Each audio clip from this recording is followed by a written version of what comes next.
All right, guys, welcome to my unboxing of the M4 Mac Mini. This is a very cute mini box right here. This is the 16 gig unified memory with a 256 gig SSD. I don't see the need to, add additional upgrades since the upgrades are all $200 increments. I think Apple is just being excessive with their upgrade charges.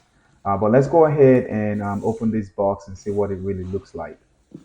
Wow, this is a really nice presentation here, and I do love the way Apple has made this Mac Mini very tiny. It's quite heavy. It's not so heavy. However, it is you can feel it once you hold it that it is tiny. In the box, you have the power cable. Let's see if there's any other thing that is also included. Um, there's some paperwork, no Apple stickers, as you can see, just instructions, and that's pretty much all we have in the box.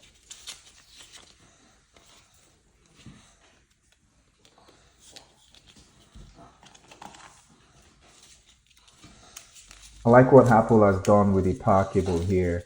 It is braided, and it feels really nice. You can tell this is really good quality. I don't expect this to break anytime soon.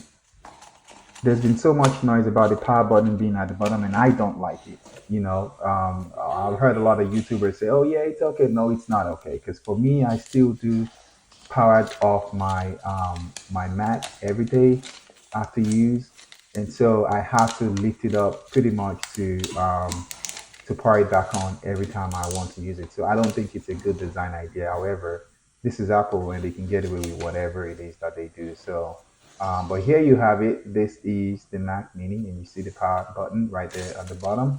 Um, and again with the power cable, and that's pretty much it. Thanks so much for watching. Like, share, and subscribe.